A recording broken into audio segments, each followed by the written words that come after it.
Dr. Homebrew is brought to you by 5 Star Chemicals, providing safety and cleaning supplies for brewing, distilling, and winemaking at 5starchemicals.com. Doctor, look! Stand aside, nurse. I'm Dr. Homebrew. Stand clear.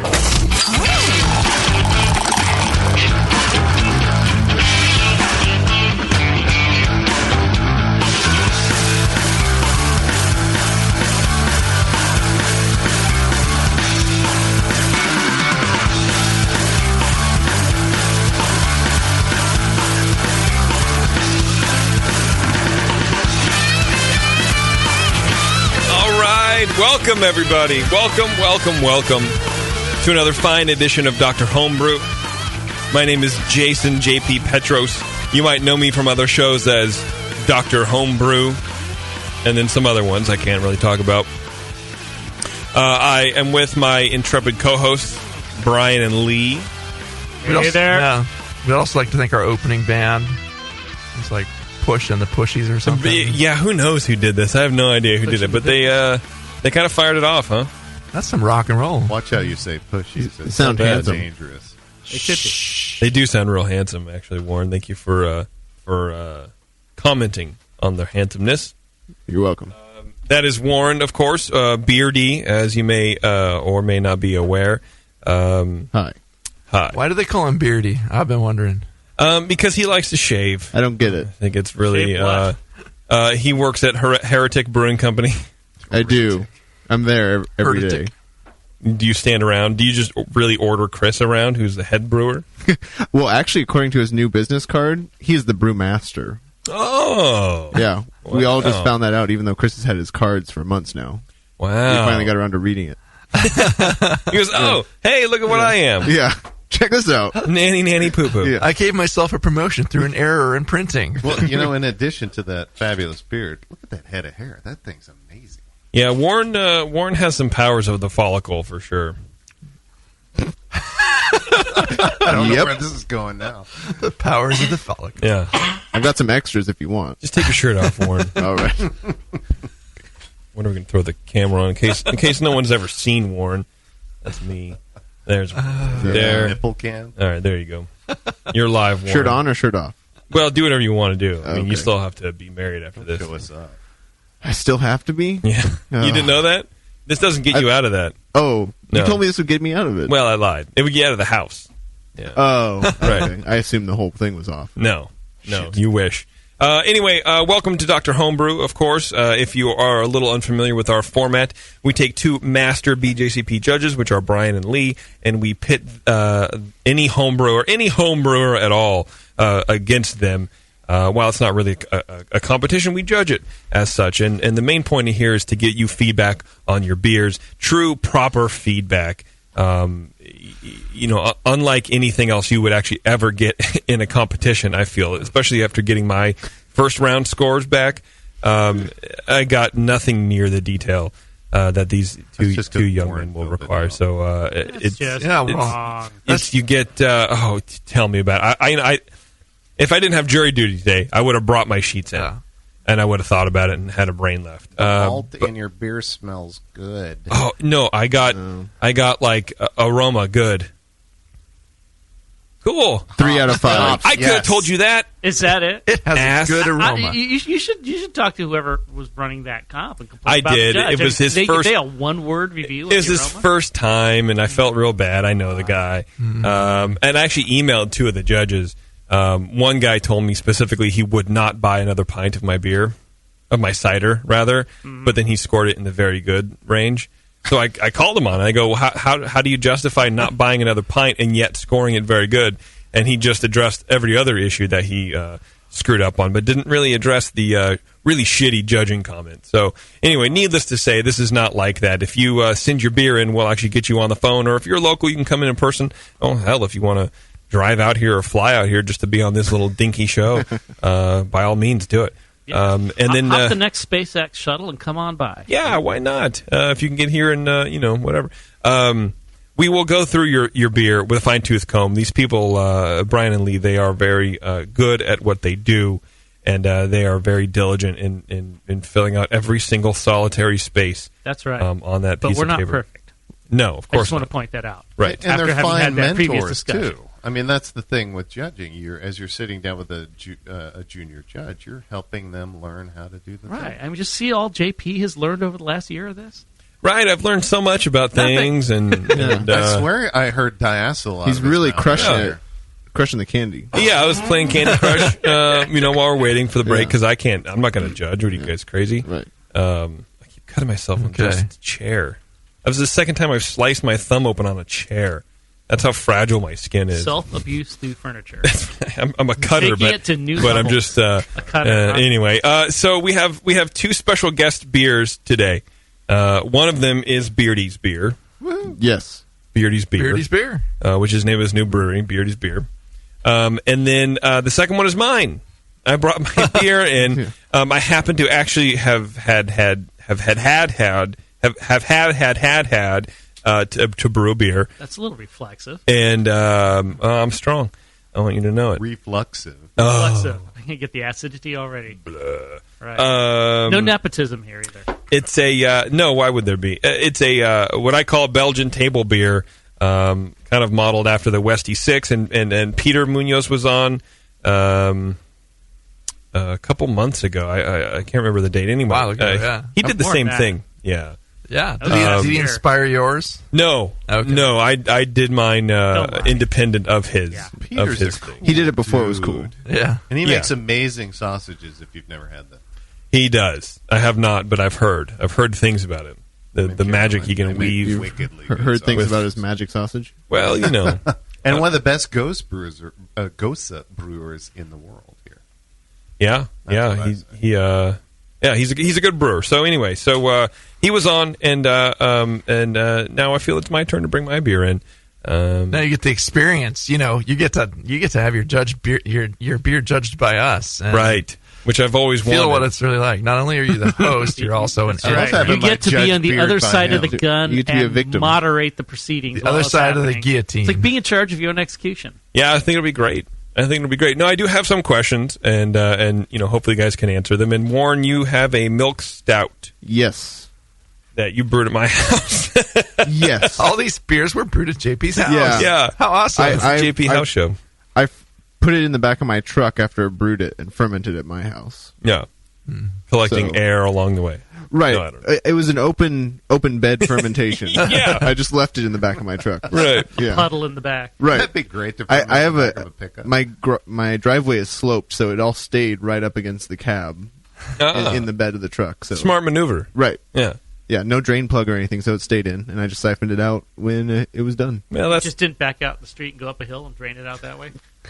Oh yeah, I should have done that. And then the I could have put hops in the back, and then it would have been like a Randall type Or thing. do you have yeah. a bed liner Or some in there? squirrels Just came raw along and metal. got really happy. Yeah, there's a sprayed in bed liner. So it might get a little plastic. yeah. Yeah. Lulu Gumshoe in the chat wants to know how many gallons of milk you use, but we'll get to that. Oh yeah, We'll get to that later. We'll get to that. This is normally where we would announce. Well, first of all, let's get into our primary sponsor, 5 Star. You can go to 5starchemicals.com and find out everything you need to know about how to clean your equipment, people. We cannot stress this enough, especially in a competition environment. If you want to make beer that will win you ribbons and accolades and free things, you need to have clean equipment. But not just clean. No, sanitary, right? And you can't do both of those things at the same time. A lot of these other cleaners and sanitize combination things will lead you to believe that. But studies show, I don't know what kind of studies they are, but you can't do it. You need to clean the thing first, and then you need to sanitize the thing, whatever it may be. And 5 Star really has kind of the best, the best cleaners and sanitizers on the market. I've used them for years, and once we brought them in over on More Beer, we just couldn't keep them in. When I was working there, we would run out of them all the time. No matter, we get pallets and pallets of the stuff. And once you use 5 Star Chemicals a couple of times and see the kind of job they do, I love PBW because you can just let stuff soak. You put it in your carboy, mix it up, and you just let it sit overnight, and that stuff will just fall right off. Any of that Give gunk. up your bleach usage. Go to the Oh yeah, I don't know if anybody iodine. do people use bleach There's and still iodine people that still use and all that that. kind of stuff. I've heard of OxyClean still getting Oh used. yeah. Oh, I've heard man. that as well. Yeah. It's basically OxyClean and iodine. Similar. Now, I use iodine on my plate chiller, but that's the only place. Yeah, I mean, I know I still see it for iodine for sale in homebrew stores. So, actually they sell an iodine. They do. I think it's IOStar. IOStar. IOStar. So check them out at 5-star. You can go to 5starchemicals.com. Every person on the show tonight, Warren, that has sent in beer to the show will get a free pack of chemicals from 5starchemicals.com. Can you believe that? How lucky we are? I'll put it right next to my Star San and PBW on my shelf at home. Yeah, I just bought 4 pounds of PBW the other day. Yeah. But that's all right. I won't make the nice people at 5-star give us. I won't make them give us stuff. Thank you. You're included in that too. Oh. Yeah. So I'm not getting any. You're not getting shit. Oh. Yeah. Well. But everyone else, it comes yeah. I just remember there's somewhere I got to be. John wants some. Brian wants some. Another thing I realized that you're not going to get is our other sponsor, Grog Tag, is giving away a $40 gift certificate to their website for the beer with the lowest score. Nice. Right, because you're getting it. Well, I'm sorry. You guys don't know that. Sorry. What was that, Warren? I couldn't hear you. I can't. I still just... I don't know. I think JP just turned Warren's mic on. No, I think it's Warren. I don't know. I don't think anyone wants to hear his nonsense and his shit. Oh. Right, I got you. Hello? So check out GrogTag. Go to grogtag.com. I'm going to say GrogTag Chemicals. That'd be a good website to buy. And they're customizable, reusable beer labels for your beers and your wines and your ciders and whatever it is the hells you do at home. They have bottle caps and metal signs. Anyway, it's $40 you can spend anywhere on that website.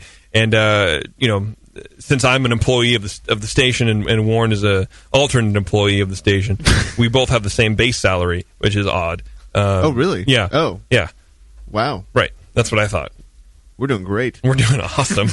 I won't give it away to either of us, but maybe I'll give it to John for guest appearing here. The Grog Tag thing. Yeah.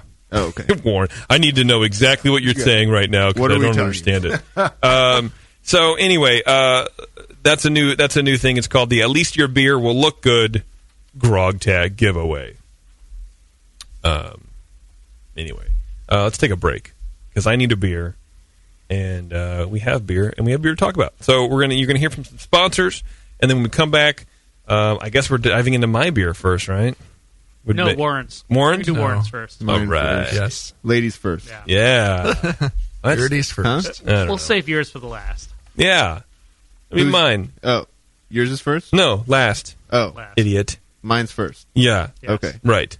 cool. I'm going to go scrub the earphone Break time. crumbles out of my ears. Yeah, I think you should. Welcome to Dr. Homebrew, everybody. Yeah. We'll be back after this. Hang on a second. Do you know the 3 most important rules in brewing? Sanitation, sanitation, and sanitation. And no one does it better than 5-Star Chemicals. 5-Star knows sanitation. You can only sanitize clean equipment. And 5-Star knows how to clean, too. For craft brewers and home brewers, 5-Star has what you need to keep your fermenters, serving tanks, kegs, and draft lines sparkling and free of any beer-spoiling bacteria. PBW, caustic, acid cleaners, Star San, SaniClean, lubricants and defoamers, pH stabilizers, and more. 5-Star Chemicals has cleaning supplies, safety supplies, heat exchangers, pumps, hoses, and valves. And 5-Star is proud to offer eco-friendly products that exceed customer expectations. If you have a cleaning problem, you need the 5-Star solution. Visit 5starchemicals.com or call 800-782-7019. 800-782-7019 and get the 5-Star treatment today.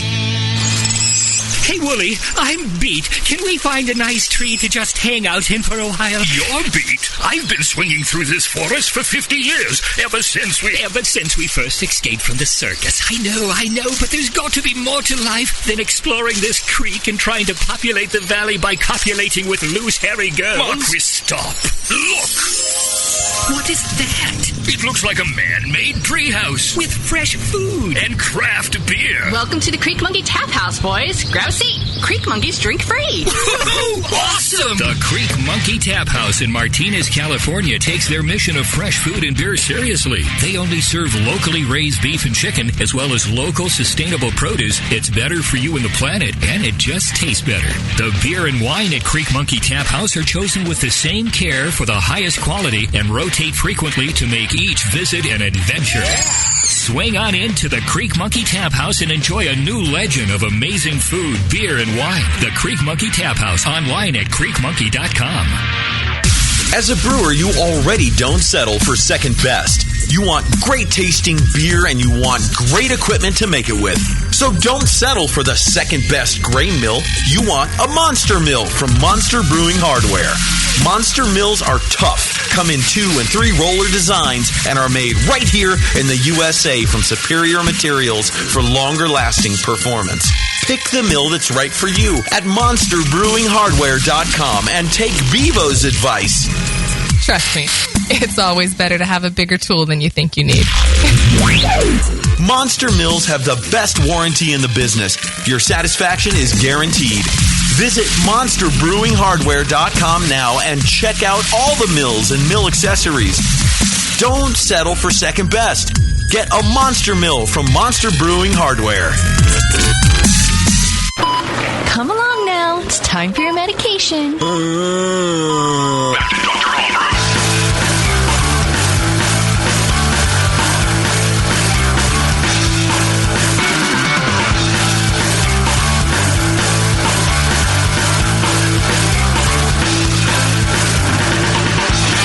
All right, everybody, welcome back. It is Dr. Homebrew, and we're cracking open Warren's Milk Stout. Warren, have you ever made a Milk Stout before? Yes, this one. Oh, that's weird because we're drinking it. That's cool. Yeah. Let's start off with the basics, Warren. How long have you been homebrewing, man? Since 2009, so I guess 5 years now. Okay. I started in Minnesota. It's a lot more fun to brew there because in the wintertime, I would heat my garage up to 40 degrees. Yeah. And I could just leave my kegs and fermenters sitting out. Oh, wow. Versus just, I have a garage full of freezers and things to keep it cold. But I'm sure your wife is happy about that. Yeah, she loves it. Yeah. When are you going to get rid of all these things? She doesn't go out in the garage. No. Get out! Well, why would she? I mean, the washing machine. Yeah, there's not a whole lot of room for her to fit out in the garage. Right.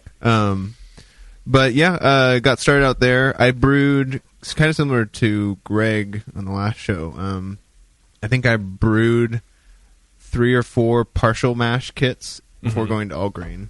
I just was so excited, and reading a bunch of books, designing great beers, really got me wanting to start learning how to do it all myself. Yeah. So got into doing that. My first all grain batch was awful because my thermometer on my mash tun wasn't calibrated, and so I mashed about 20 degrees hotter than what I was shooting for. Nice. 20. So I was mashing out instead of doing my sack rest. Oops. Yeah. So the yeast had a hard time fermenting all of the sugars that were there. But yeah, I just like brewing styles that I don't find commercially. Well, Milk Stout is definitely one of them. Yeah, I've only had 2 or 3, and none of them were made in California. So I think my experience is about the same with that style too. And so I like brewing the harder to find styles since can't find them, so might as well make them. Right. But then I always like sending them competition or getting them to people who know something about it to see if what I made is close. Good. Yeah. Yeah. People like me. Whether or not I should like it or not. Yeah. Yes, I give you the approval to like this beer. I'm allowed to like it. I like this beer. Am I wrong? Yeah. Brian, tell Warren what he's done accurately, according to the style. He made beer. Go! Hey! Thank you, everybody. Warren made beer. It has alcohol in it. It is a liquid. It's not frozen. It's the style is called a sweet stout, but it's historically referred to as a milk or cream stout.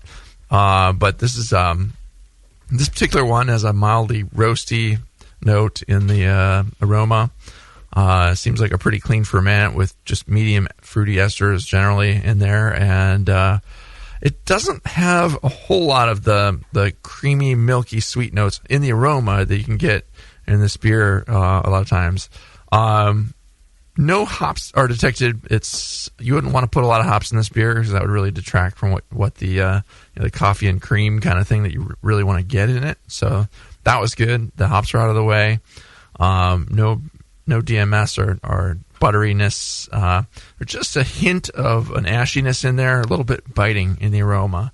But overall, it has a lot of the elements you'd want. It's like a little big on the roast and doesn't have as much of the sweetness as I'd like in the aroma. But it's a dark beer. It is pretty much just blackish brown in color.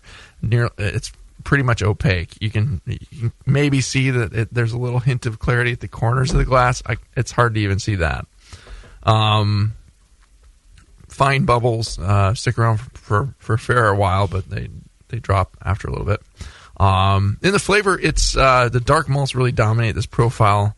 The bitterness from the malts is actually pretty noticeable, and that was one of the things that detracted from it just a little bit. Yet there is a low, smooth, cream-like sweetness in the flavor that is helping to take the edge off of that. It seems very cleanly fermented, ale fermentation. The balances to the roast malt, and you get a nice lingering chocolatiness in the finish, like a bittersweet chocolate with a little bit of cream. It is just a little touch acrid in the flavor too. It's not too sweet. I would say it kind of finishes medium. It's not anywhere near medium dry, but it's not like finishing sweet as you'd want it. But it's still nice because it's so clean, and the roastiness in it is pleasant with that chocolatiness that's in there too. So body wise, it's kind of medium full bodied with some grain astringency and a little bit biting, but no warmth where it was noted. Kind of has a medium to medium low carbonation. Kind of in the territory where it should be. Overall, it's not really. I wouldn't call it harsh because it's not. It's got a hint of some kind of smoky, ashy characters in it, and a lot of roasts. It's a big roasty beer, and I think to balance that out, you'd probably need a little more of that. The creamy element in there, some added lactose in there, and maybe dial back the darkest roast malts just a touch to kind of enhance that smoothness. But has a lot of elements I want in the beer, and I would still call it a sweet stout. It's a pretty good example. I gave it a 33. A very good example. There you go. Look, you look surprised, Warren. Yeah, I was expecting worse. Well, you always should. That's my theory. Yeah. I mean, do you want my comments in between? No. I don't even want to hear from you after this, actually. Perfect. Lee, go ahead, man. All right. Mostly reiterate what Brian said without bothering to say it. Dark chocolate and a lot of ash. I got that in the nose and the flavor. Otherwise, no, there was some obvious sweetness in there. Not a lot, but enough for the style. Pretty nice body, good carbonation. For me, the flavor profile from the dark malts, instead of being sort of coffee and chocolate, it was more very dark chocolate and charcoal ash kind of flavors. Very, very dark roast malt profile. It's probably too dark to really make this kind of a style work. Usually they like sort of more the coffee chocolate sort of thing. That's basically right out of the guidelines. In this context, it makes it just taste kind of charcoaly. There's a bit of a green pepper kind of flavor in there too, which I get sometimes in stouts. I've heard rumors of people thinking that might be an oxidation thing, but I honestly have not really managed to track down whether that's true or not. But aside from that, which I think is probably just an ingredient issue, so that would be my first guess, I actually thought it was a well-made beer. It balanced nicely. It had some good creaminess. It was on the drier end of the style, but still pretty nice. I'm sure there was some sugar, lactose or something added there, but it was the extra dark roast ashiness probably balances that out some. But it was clean ferment, had a nice appearance. It was very dark, had some nice tight foam on the top. It lingered pretty well. It was a really pretty looking beer, actually, even though you couldn't see probably a supernova through it. It was so dark.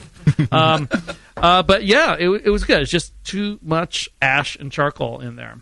And a little bit of green pepper kind of like came along with that. But so if you throttle that back, this could be really good.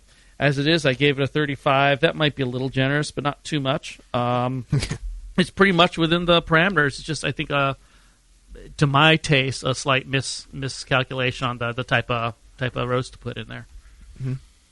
All right. Yeah, I went overboard on the roasted grains, but I've got the recipe right here. I added two. I'm sorry. Let's just let John jump in here real fast and see if he's sure. anything to add, and then we'll get to your recipe. You just slow down, Beardy. Okay. Just a couple notes that I had that weren't already mentioned. So, on the vegetal side, where Lee said green pepper, it was more like a kind of like a roasted green pepper for me. So you got that little burnt character to it. On the, it wasn't as acrid or ashy to me. It was more like kind of that burnt treacle, dark, roasty kind of burnt characteristic that might have come across as more of a dry, ashy characteristic. And definitely not sweet enough for the style. I mean, I've had this beer growing up. A buddy of mine's English, and we drank a lot of the sweet stouts growing up. And they are a good bit sweeter than this. Still a really good beer, and one of the better scores that I had tonight, which I give it a 32, so kind of in between these guys, and really enjoyed it. And with, I think, a few small tweaks, this is a kick-ass beer. Awesome. Warren, Mr. Billups, now it's okay. if you please. Confession time. I put dead cats in this beer, and no. Yeah. It's supposed to be a Black Pilsner. cats, that's why it's so dark taste. Right, yeah. Roasted. I ran it. I let it run through my chimney before. Tastes like it. I ran it down the chimney into the keg. Actually, into the That's back the of the wort truck. chiller. right? Yeah, right. Chilled it in the Then into the chimney. keg. Yeah. So yeah, I added 2 pounds of lactose. It was an 11.5 gallon batch. It starting gravity was 1056. It went down to 1023. And it was, I'll just round to the nearest whole percent. 69% crisp Maris Otter.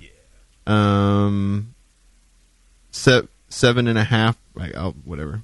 7.5% Crystal 55 from Baird's. 5% Thomas Fawcett's Pale Chocolate. 7.5 Baird's Roast Barley, and 2% Baird's Black, with 4 ounces of Willamette at 60 minutes. Nice ingredients. Yeah, and so definitely quality stuff. Yeah, and that's what I was kind of curious about, the green pepper, because I get that, and I've gotten that in other beers that use the Baird's and Thomas Fawcett, and so I was wondering maybe if you guys had any ideas where that would come from.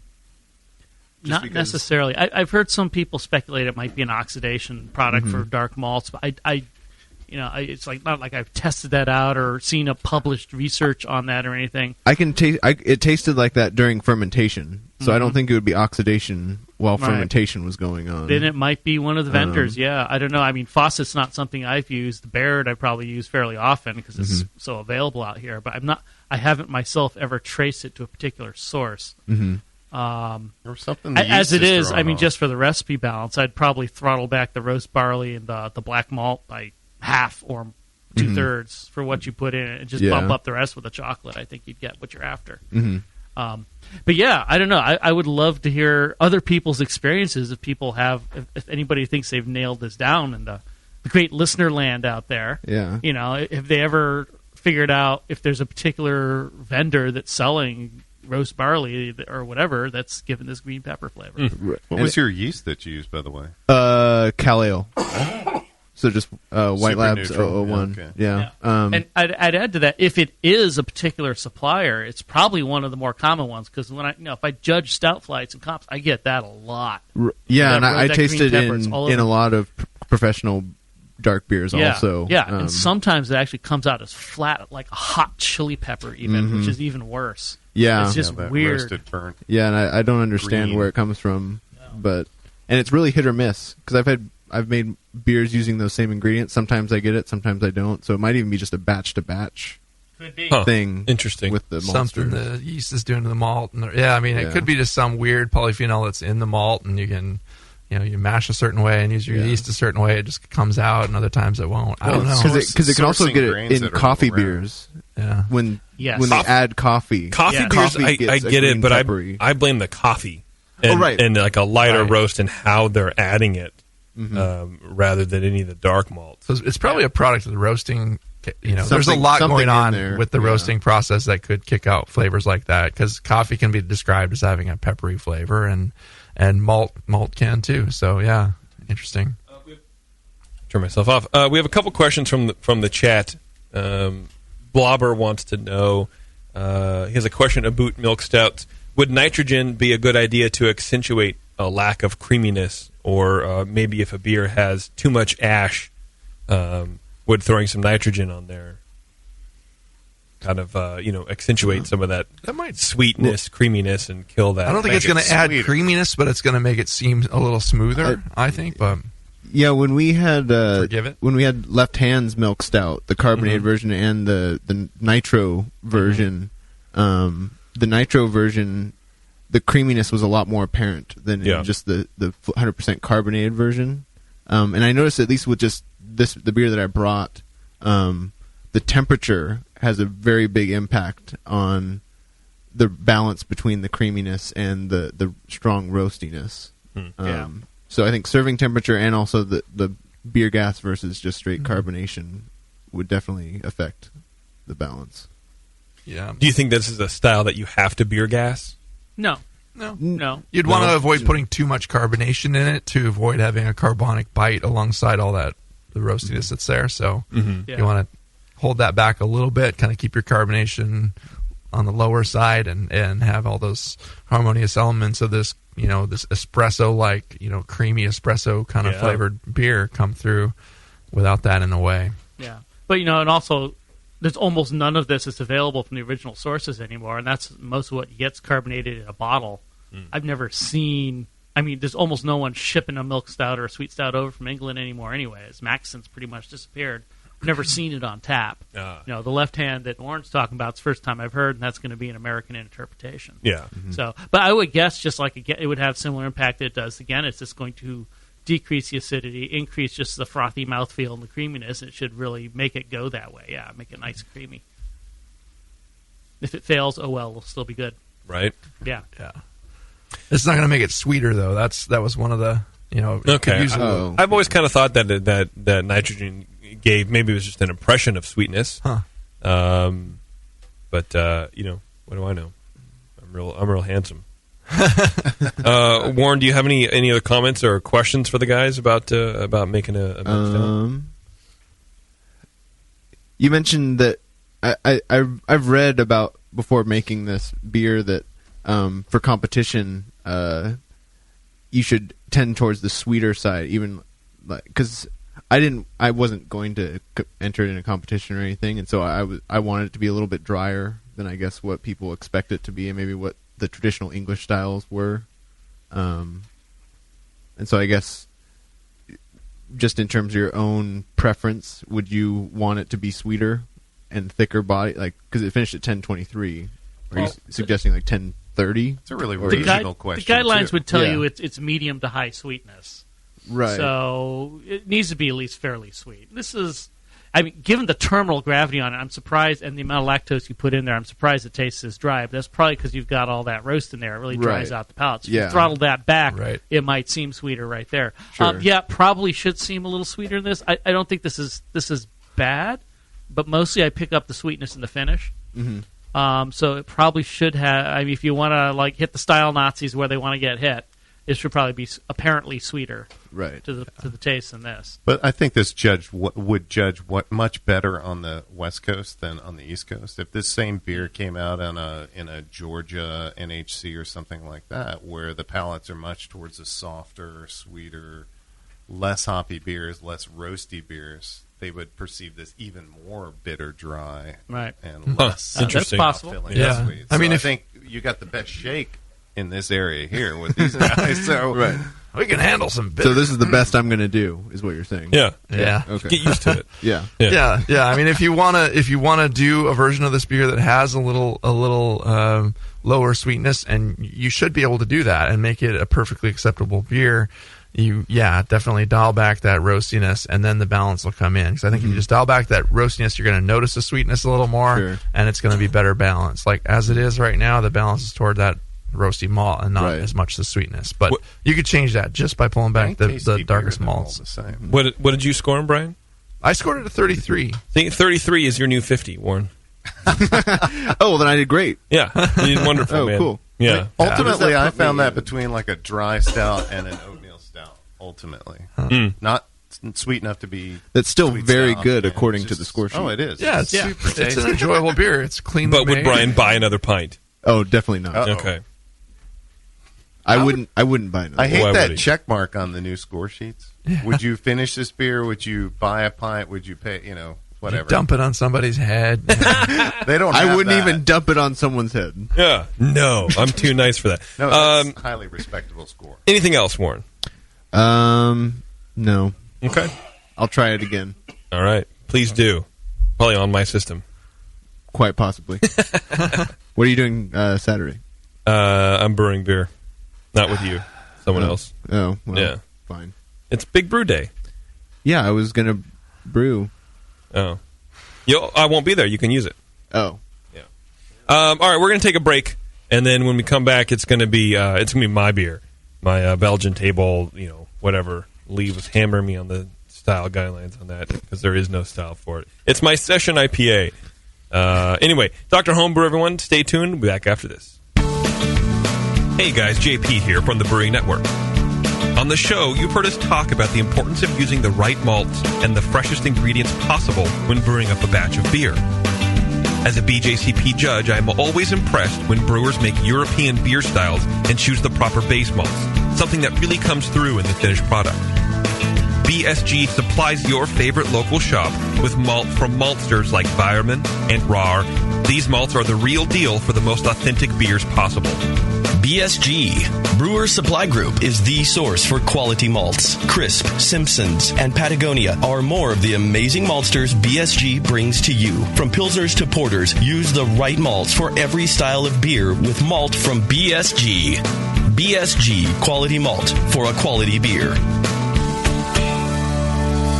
That's it. I've had it. I am never putting hops in my beer again. What? Why? It's just too ridiculous. Insane prices, stupid contracts, high shipping costs, crappy selection. Dude, you need Nico Brew. Nico Brew will rock your f***ing face right the f*** off your f***ing skull. $5 shipping to all 50 states. Plus fantastic international rates get you low prices on Nico Brew's great selection of hops and more. Whether you're a home brewer, a pro brewer, or a homebrew shop owner, Nico Brew can get you the hops you need in increments big and small. Single orders, spot buys, or full contracts. And there's only one place to join the uber special secret elite bare bones club where you'll get the best deals anywhere. Holy f***ing shit. NicoBrew.com. NIKOBREW. Nico Brew, your bare bones buddy in the brewing business. Craft Beer and Brewing Magazine is the new go-to source for home brewing enthusiasts and anyone passionate about craft beer. Each new issue is full of inspiration, recipes, and techniques for home brewing, cooking and pairing food with beer, and features from craft brewers and the world of craft beer. More than 120 full-color pages of content, quarterly releases, and annual specials. Get practical advice from brewing experts, equipment reviews, great interviews, and much more. There's a new craft beer magazine available right now. Craft Beer and Brewing Magazine on newsstands now. Visit www.beerandbrewing.com. Subscribe now and get your limited edition bottle opener free today. Craft Beer and Brewing Magazine, the new word in craft beer and brewing.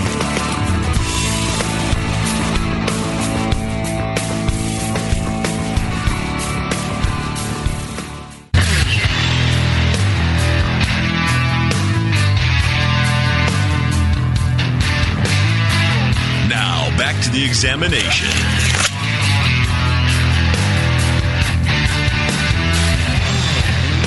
All right, welcome back, everyone. Dr. Homebrew, glad you're hanging out with us.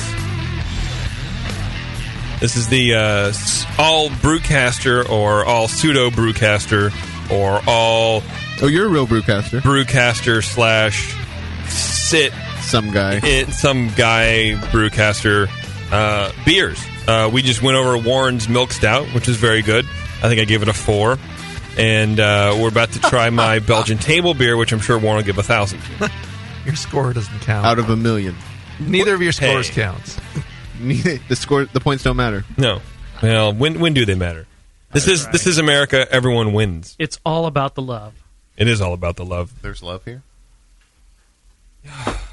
It's just, we don't even have to go over it. Oh, the aroma, the aroma of fresh feet. Yeah, I think it's fine. So, did someone fart? It so smells let's like just someone farted. skip over this and get right to the. Yeah, we're just going to get out of here. Thanks, everybody. It's been Dr. Homebrew, and there's got to be a question about your beer on the chat. Let's go straight to the chat. JP, what feed? How long have you been brewing, JP? Yeah, how long have you been Tell us about your brewing history. So this is your first beer, right? This is your first time on the show, ever. right? It's my first time appearing on the show. Thanks for having me, guys. Bad. Sure, We we like accept all random kinds. hosts. I started brewing in 1998, and I just really fell in love with it. You know, I just wanted to have some fun with it.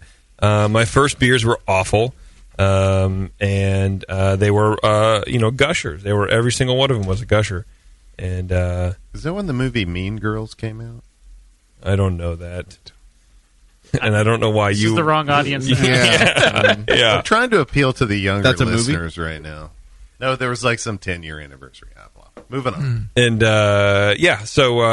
just started extract like everybody else, and then moved to partial mash and did 3 of those, and said, "Fuck this shit! I'm out of here. I'm moving up to all grain."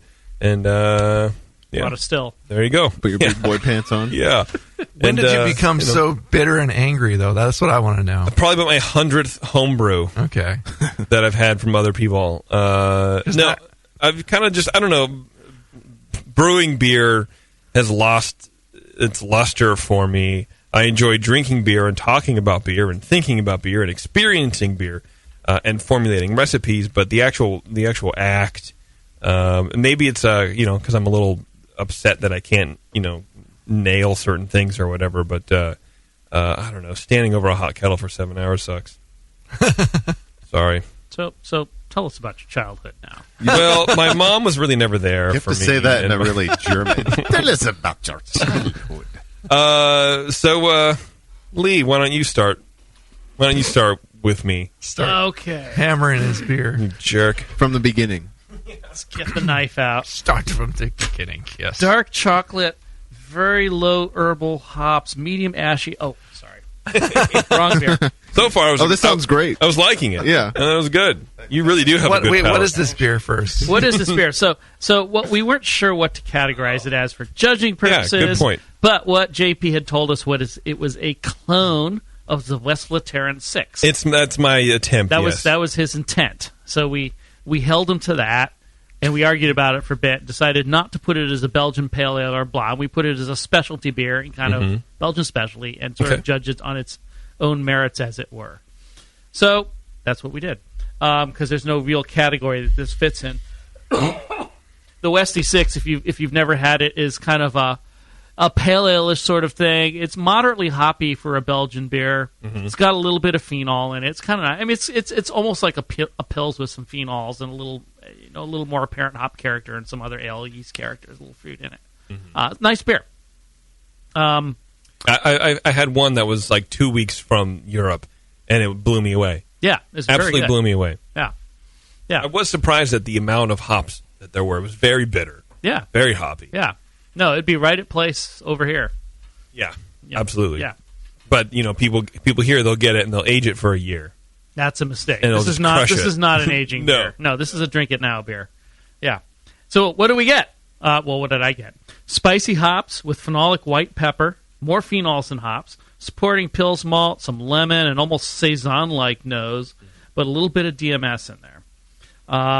Which actually I got when I was drinking the Westie back in Belgium the one time I went and visited and got some there too. Nice. So you meant it to be in there. Yeah. I'm sure they didn't mean it to be there either. But who knows? I'm not there to interpret their purpose. That's probably somebody else's job. Yeah. Appearance, straw-colored, moderate haze, pours a white foam with fine bubbles, fades to a bead. It's a little less so now, but it's coming out of a growler, and we judged it like an hour ago, so that happens. Flavor, white pepper phenols, low sulfite, medium to medium high on the phenols, spicy hops or medium low, light Pils malt with some lemon and peach esters, finishes lightly sweet, lingering phenols, lemon and sulfur, a little bit of DMS. Body is medium low, carbonation is medium high, which I think is good for this one.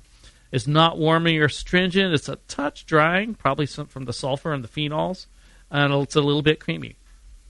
Overall, and again, since there's no real style, we're kind of almost half making it up and half targeting towards that one particular beer.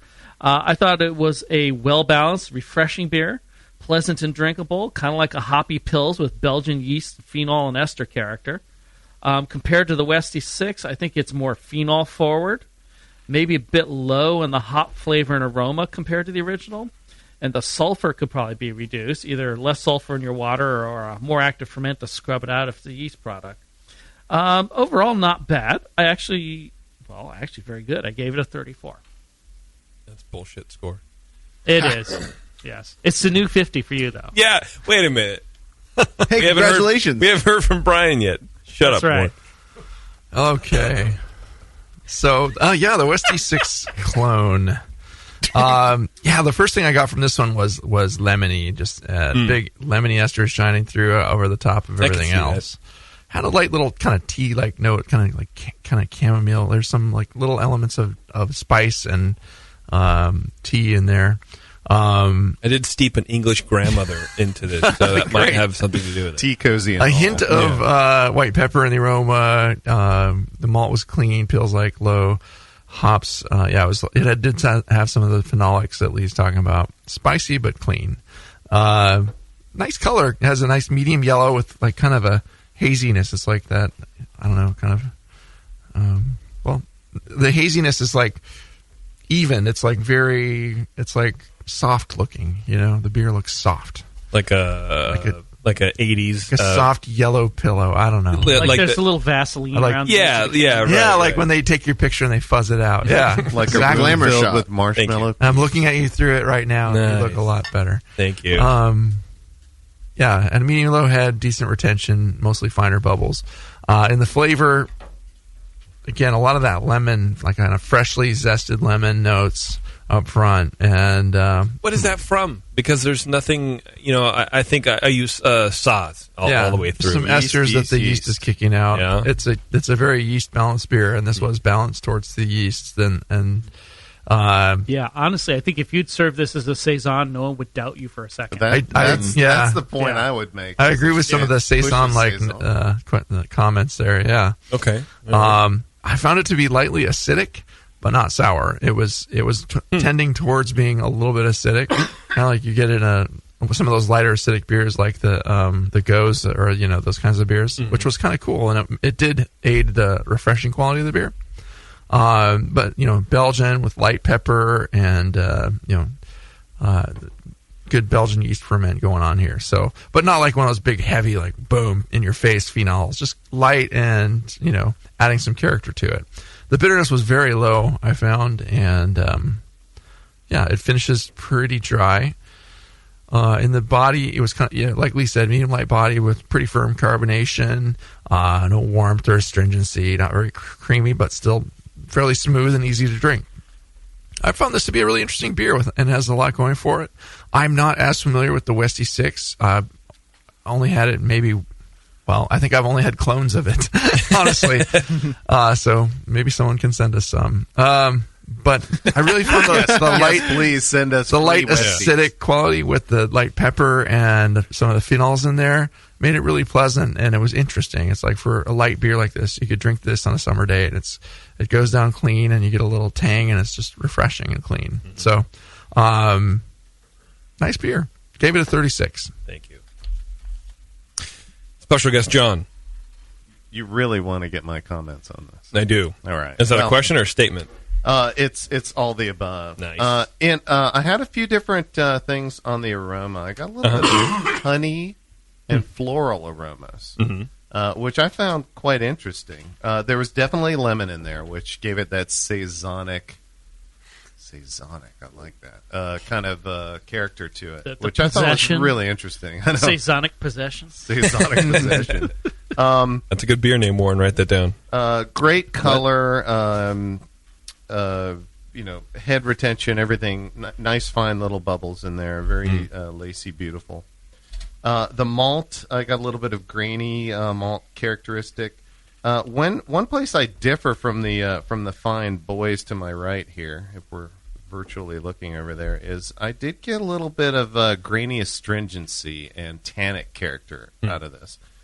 It was tied in with the lemon and with the bitterness of the hops and other parts, but it was definitely enough for me to pop up and take notice of, which I found a little bit of a detractor. The lemony character and all those other fruity aspects were really interesting and kind of pushed it back towards that farmhouse ale kind of, like I was just going to work the back 40 and drink one of these, that'd be great. But a little bit that funky astringency, a little bit of the tannic character was my main drawback on it, and it actually took me down a good bit, down to 28 points. So I apologize for that, but hey, harsh on my scores tonight. We can't all be good judges. I get kind of a little chalkiness in there or something. It's like, is there something in the water that is doing something? I will tell you as soon as we hear from my close personal friend, Warren Billups. Oh, you want me to talk about your beer? You don't have to. If you didn't judge it, then it'd be a negative. You refused to judge your beer. Shut your trap. Yeah. I mean, it's really going to affect your average. So shit. No, I did get a bit of a mild sulfur note, but I really enjoyed the blend of lemon and phenols, and the Pilsner. I kind of jokingly said when we were there discussing the categories, I was like, yeah, it's just like a funky Czech Pilsner. And turns out it was actually not that bad of a description. Yeah. But yeah, I definitely a great summertime drinker. And I give it a 35. Okay, great.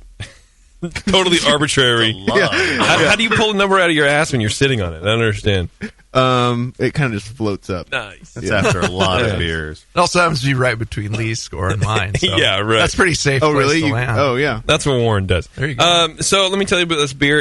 I believe it was like 17. This is for 10 gallons. It was 17 pounds Belgian Pils and like a pound and a half of Munich, something like that. And that was it. And then all saws all the way through with the, I believe it's the White Labs 530, the Abbey yeast. Yeah. And a couple weird things happened. One, the sparge went way too fast. Like next thing I know is like the kettle is halfway full. Thank you. So you could be getting some of that for sure, and I had to back everything way down. With a beer like this, I imagine I was pulling a little bit more out of it than I needed to. So I had to add some DME and do this whole kind of nonsense to get my gravity back up, and it was a pain in the ass. But I did something different with the fermentation. I was actually one of our sponsors on the Brewcaster Challenge over on the session, Beer Bug. I was using one of their beer bugs to virtually track this fermentation, which was kind of cool.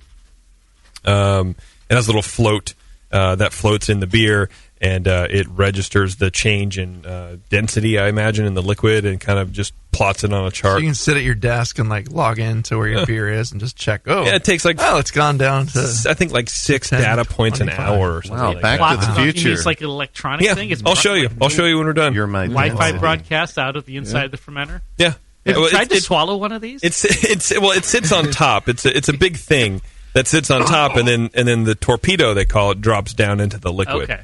No, it's not like some kind of like a little tiny guy colon cleansing thing you would take. Yeah. You have your own fantastic voyage, you know. It would be great. Magic school bus. So the problem was what I didn't do is, well, let me back up. Usually I have a cask breather, and I have a cask breather attached to my conical.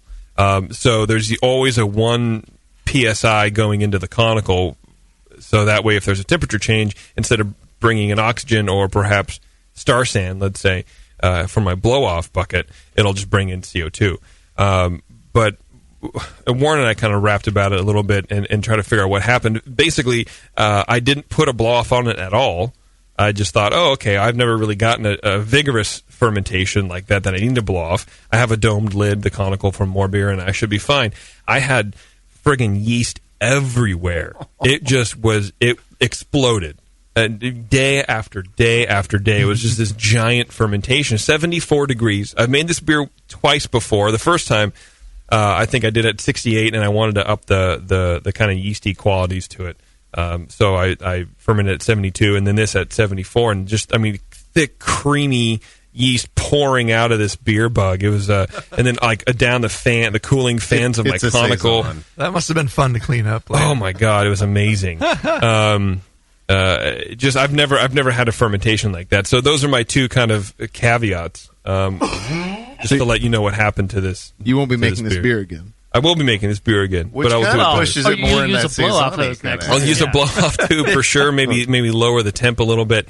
But the main problem I have with it is that graininess that comes through.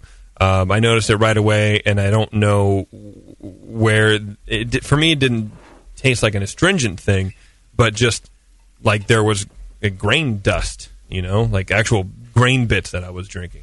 That was fresh grain, but I didn't really enjoy it. Yeah, it's a sharpness. I don't know. It's to different people, it's different things. It gives me squeaky teeth, like I'm eating spinach or something. Okay, that kind of thing. And I don't know. That came. Everybody's got different palates, and it came across to me much more than the gentleman here to the right, the experts. Yeah, mostly to me it was coming across just kind of sulfury. I mean, I can sort of see where John's coming from. There's some of that in there. Mostly for me, I get sulfur, a little DMS, this is actually, and a lot of phenols. This is actually less sulfury than it was a few days ago. Mm-hmm. How old is this? 2 weeks. 2 weeks. You mean from 2.5 weeks? From when you racked it out of the fermenter? I'm looking at you, and I don't know why, because you weren't there at all for it. No, I wasn't. 2 weeks sounds about right, though. It's probably been in the kegs about a week. Oh, I put it on tap the day before we last gamed. So last Wednesday or last Tuesday. Last Tuesday. So it's like 2 weeks ago you brewed it. Yeah. Oh God. Well, another week or two might help. You didn't brew it 2 weeks ago. Maybe 3 weeks ago. I kegged it last Tuesday. Wouldn't it say on your brew bug? Yeah, website? but I have to log in. I realize. So I don't know. But no, I kegged it last Tuesday. And I pulled it out of the fermenter after a little over 8 days. It's been on tap 2 game nights. Really? Yeah, because it was really flat the first time. It's under a month, and it'll soften out quite a bit. Probably reduce some of the acidic stringency. The yeast might soak up some of the sulfurs. They might drop out themselves, and get rid of some of that yeast, some of that drag out some of the sulfur. Maybe some of the tannins will go with it if you're lucky. Who knows? Mm-hmm. I think another week or two might help. You know what? Bring it on more another show. That's not going to help it. Seriously, do that? You should totally do that. I'll brew another milk stout, and we can just recreate I'll bring this wonderful night. Yeah. I'll bring a Kolsch that's not in a 30-gallon jug that has one. Quart. So we're deciding to re-record this whole show. Is that what we're saying? Well, it'll just be a just a practice, right? Until I get above a 40. This is not airing. We're not doing this ever again. We will come back for this. What about water? Just filtered water? I did filter water and then just straight carbon block, and I put some gypsum in there. Okay. How fast do you run off through your carbon filter? I do it fairly slow. I don't just open it full blast and kind of, I put it about halfway. 1 2 pint pints a minute? Faster That's what they recommend in our little, OSH. Yeah, faster than carbon. Yeah, I think everybody does it faster than that. But It is. I don't know. Chloramine is a bitch to get out of water without Pro Tools, and super slow water run is a key thing. Not that we're getting a lot of chloramine. I got a wee trace. I wrote down chlorophenols, but maybe that was a mixture of the peppery spice and some other accent. Yeah. And given that this is a little sulfur, you might not need to be adding any sulfate to it, any gypsum. I'm not sure what the water's like out where get you live. A water reading. Come to the next DOE's meeting. We'll do a water on you. We've got 2 kids do a coming. water We'll reading waterboard you at the next DOE's meeting. Yeah. I'll bring my Sarah crystal. Palin and See those waterboard palms, man. That'd be great. I've always had a problem with my pale beers having kind of a hoppy snap to them, if you will. This That is would be stout higher water sulfites. territory here, though. It's the problem. This is stout water territory. Yeah, for sure. It's sulfite. Yeah. I don't know. That's another discussion. These are my problems. They're first world problems. They are first world problems. There's too many sulfites in my water. I can't brew the hoppy beer styles I want. I can drink it when it comes out of the faucet, but there's too Blend many it with some sulfites. RO. I won't die. Yeah, right. It's not like you got an amoeba in your ear and Yeah, I you're don't have dead. to boil it. Yeah. Yeah. My life sucks. Yeah. Yeah. So I don't know. I mean, I don't brew too many pale beers, but I would like to do them well if and when I decide to start doing them. So Yeah, well, do it again. It's the best way to get better. Gotta at these move to things. Dublin. but I don't know how Iterate to. I don't know how to. I mean, I don't know. For me, Dude, you this host a beer- show where people get feedback. You can figure it out. maybe I'm not very smart. For me, this beer has that. It does have a little more separation between hops and the malt. But usually my pale beers kind of don't. Those things kind of blend together, and I don't dig that. You see. Have you had Andrew on the show yet, Brian? Yeah, he Skyped in from Disneyland. So he builds all his water from RO Yeah, I'm not every gonna do that. freaking time. I'm not trying to. JP's too lazy. I mean, you could blend in some, distilled water and lighten up your water profile. That would be easy. Get a couple jugs of distilled water, dump it in there. For a pale beer. Oh, you think that's a good? I don't. Well, do you normally add sulfites? Because you said you added some sulfites to this one. Yeah. No, I don't normally. No. Well, that For might other be pale why beers. how you're saying that normally there's not a separation between the malt and the hops. The sulfites will make the hops pop more. yeah. Right. That's why I added it. Right. I mean, maybe this is too much. I see what you're If the sulfites coming through are from the water and not from the yeast, it's possible that it's from some from the yeast, especially since it's kind of getting cleaned up as it ages. Yeah. Okay. But maybe just go in between 0 and what you added for the Okay. next time. I'd love I to just- try this in 3 weeks. I made a little pocket in my palm and just put a little tiny bit in there twice. So have Taryn do it, her smaller hand with a smaller amount. Right. All right. Well, I mean, the other thing, too, about this beer, if you really want to make it a Westy 6 clone, it's way more phenols than hops. So you Okay. may actually want to dial up the hop, or at least the aroma, maybe the flavor hops a bit. And Even the definitely bittering. cool the ferment out a bit. The Okay, phenols too much, and huh? to some degree the esters in here, they're pretty intense. Yeah. Yeah, this is coming across more like a baby triple on that sort of thing. Okay. Lemons I see. or Saison, super. Yeah, it's Yeah. really, really forward yeast character. Farmhousey-ish. It's probably too much for this beer. Okay. Yeah. The saison comments were very interesting Yeah. because I never really kind of applied that to this. Yeah, and it's not really what I got out of the Westy 6 one or two times I tried it. Yeah. So I think the yeast character is too forward, and the beer, if you're trying to make that, it's too forward here. I would like to. It's Yeah. such a good beer. Okay, we're going to take a break, and we're going to come back and wrap up, and then get out of here because it's real late and I'm tired. Dr. Homebrew, everybody, back after this. Since the first time the Brewing Network microphones turned on, More Beer was behind it. More Beer sponsors the programming on the BN because, like you, they love brewing. And like the Brewing Network, they love sharing their knowledge. Morebeer.com isn't just a website to place your next equipment or ingredient order. Morebeer.com also gives you access to free beer information that will make you a better brewer.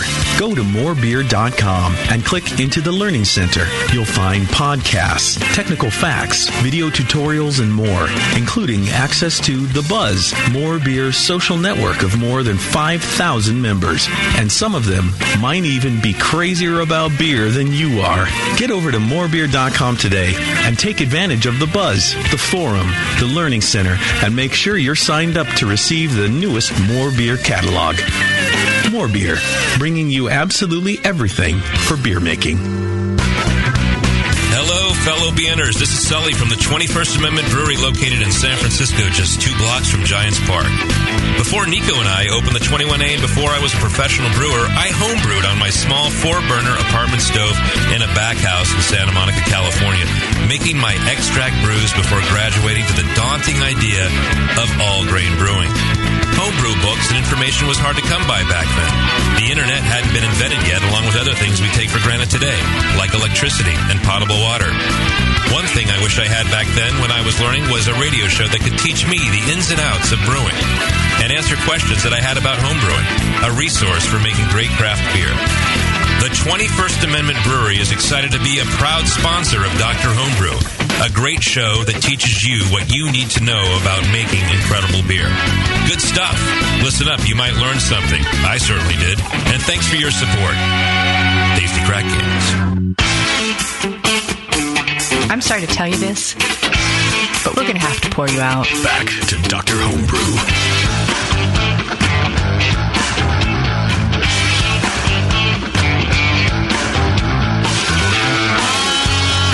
All right, welcome back, everyone. Thanks for hanging out with us. Just a quick recap. What did we say about Warren's beers? Definitely cut down on the dark malts in his Milk Stout. Mm-hmm. But still a tasty brew. Yeah, it was still very good, Warren. You guys can have it. Great. I'll make another one. It's gone. Yeah. Well, what you brought is. You should ferment one. There's 2 kegs where that came from. Yeah. Ferment one with yeast Send from one your to JP, beard, maybe, and that would do the trick. Oh, I haven't gotten any yeast. I've gotten things to grow, but not yeast yet. Not Saccharomyces yeast. E. coli. That's a whole nother story. Was there anything else with Warren's Milk Stout that we suggested? It was suggested that it should be a little sweeter, but it's dialing down the ashy character might help that right there. And if not, you could always add some more lactose. Stop dumping ash in your beer. Apparently. Although it was pretty. That's a lot of lactose, so that should have been there. Certainly with a terminal gravity of 1023, you would think that's going to be a sweet. I think beer. backing off the roast grains, as we mentioned earlier, will bring the sweetness forward. Yeah. Before I tasted it, when I saw 1023 on my hydrometer, I was panicking. I was like, "Oh no!" Roasts leave a lot of terminal gravity. Mm-hmm. They really do. And they really do. They always sweet, bring up. big time. Yeah. Well, and the lactose too, with 2 pounds in there. Yeah. I know. That's a lot. Yeah. In 11 gallons, was it? Yeah, 11 and a half gallons, 2 pounds. You did good, though, son. You did all right. Thank you. Sweet. I'll do better next time. Good. And then my beer was basically just don't ever make it again. Just a hellhole. Quit while you're ahead. Yeah. Just stop doing it. Just like what was going on here. But try it. I want to try this in 3 weeks and see how zippy tasty it is. Yeah, it might be pretty good. It does have a little young quality to it, but I think the main thing was just to bring the ferment temp down a little bit. Maybe try diluting a little bit of the water with distilled water, Bri? Is that what you're saying? Yeah, you could blend in some of that. Why not? Don't add any less additives. Sulfur. Yeah, no sulfites. Might come across a little cleaner. But yeah, I mean, it was an interesting beer for what it was. We judged it in a wide open category pretty much, where you could have anything from a really spicy Belgian crazy, which makes it beer to Orval. I mean, it's just it could go anywhere where it's just mainly about the balance in a beer like that. And I thought the balance was nice with what I had there, the lemoniness with a little bit of white pepper and If JP had said this was a farmhouse ale, would we have judged it better, do you think? Just throwing that out there. I don't know if the score would have been that different. Maybe a little bit. I don't know. It doesn't have as much of the funk as you might get from one of those. True. But the lemon. The lemon and the esters and the phenols would be very consistent with that. If you said how would you saison, boil this? 90. Okay, yeah, because it does have a little DMS.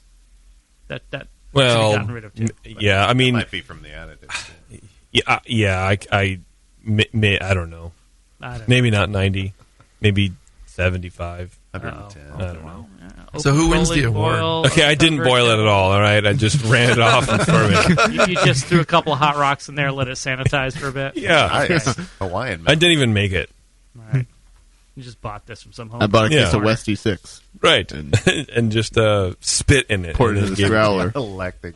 So I think we're going to give the gift certificate, the grog tag, at least your beer will look good gift certificate to Blobber, because he asked a bunch of questions in the chat, and then I think he deserves that. So he should send in his Weizenbach that he just recently finished. He should send. I've never had a beer from Blobber. I don't think I have either. I know Blobber, he drinks send it. in your beers, dude. Right? Yeah. All right, let's get out of here, everyone. What do you think? Yeah, I think let's go. Well, thanks, guys, for having me. Yeah, John, thanks for sitting in. Appreciate it very much. Thanks for bringing your beers. Warren, thank you. Oh, you get grog tags, right? Some love. No, I don't. No. Oh wait, no. Yeah, that's we're giving him to Blobber. He's being withholding. He's Warren's a pseudo employee. You can hear him sometimes on the session, or you can find him all the times at Heretic Brewing in Fairfield. All the times. All of the times. Plural. Thank you very much again to our sponsors, 5 Star. You can go to 5starchemicals.com and learn all about what makes 5 Star the best cleaning and sanitizing duo on the market. And then, of course, thanks to Grog Tag for our At Least Your Beer Will Look Good gift certificates. They will go to good use, I'm sure, up there in Canada with Blobber. Until the next time, everyone, be good to each other. And I almost locked out with my Disney podcast lockout, and that was going to be real weird. Whatever. Do it. Have a magical night. No. Is that Everyone's a a princess tonight. No. I'm not even going to... Whatever. Anyway, have a good night, everyone. See you next time. Keep up the good brewing out there.